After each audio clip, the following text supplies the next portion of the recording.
I have to say, out of all the cases that personal injury lawyers are called to handle, for me, the hardest by far are the slip and fall cases. And people, they kind of turn up their nose. They hear about the banana, the victim throwing down a banana peel and taking a tumble.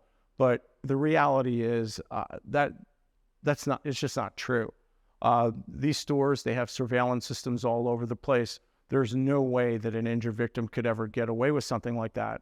And the reality is, what we see day in and day out is slip and fall incidents produce some of the worst injuries possible. And this is because, if you think about it, if you're in a car accident or something like that, you're protected by a steel cage. When you're in a slip and fall, you're not protected by anything.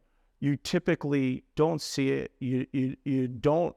You have no warning whatsoever, and you just suffer severe blunt force trauma as a result. And it's no laughing matter. And what we see, and I won't name names, but stores that you've shopped in, some of the biggies, and they fight the hardest, and they pray. They basically, they're trained. They get to the scene very quickly. The manager will start blaming the victim right away. They'll say, "Oh my God, ma'am, you were wearing sandals. This is all your fault." Well, ladies and gentlemen, this is South Florida. Every one of us, we're wearing some type of sandal or open-toed shoe when we do our shopping. But they blame the victim, and in a lot of these scenarios, there have been long-standing problems at these stores. I mean, for example, a typical one that we'll see, especially at a grocery store, is we'll see where the coolers, they're old, they're well beyond getting repaired, and they'll have leaking water pouring out the bottom of the cooler.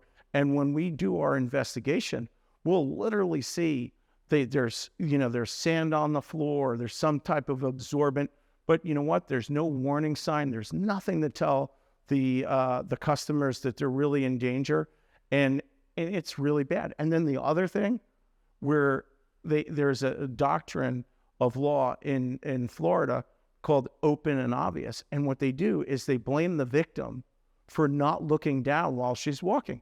But the reality is, nobody looks down when they're walking, because it's all about what you expect. And when you go to a store, you expect to be safe. You're looking for their products. You're looking at their displays.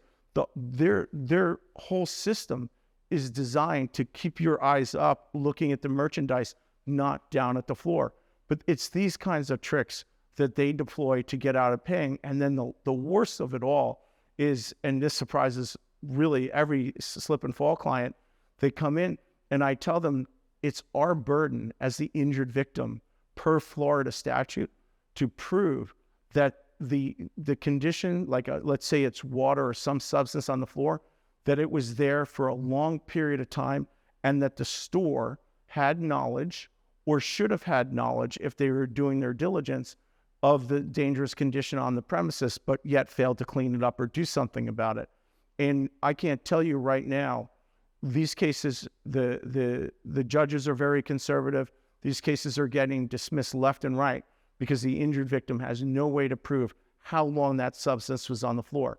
So more than anything, the big takeaway from this conversation today is, if you've been injured in a slip and fall case, you need a lawyer probably like no other case. You need a lawyer who's going to go down to that store, go down to that business, is going to find out where the surveillance cameras are, do their investigation, dig deep, and fight hard. Because if you have the right lawyer and they're doing what they're supposed to do, these cases can be won. They're hard cases. They fight hard. But at the end, if you have a good personal injury lawyer like us, I think, then you're going to do very well. But do yourself a favor. Don't even think about going after one of these stores alone, because the only thing they're going to do is they're going to offer you a couple $1,000s maybe, and they're never going to give you anything that comes close to fair and reasonable compensation for your injuries. For that, you need a personal injury lawyer who specializes in slip and fall cases like we do.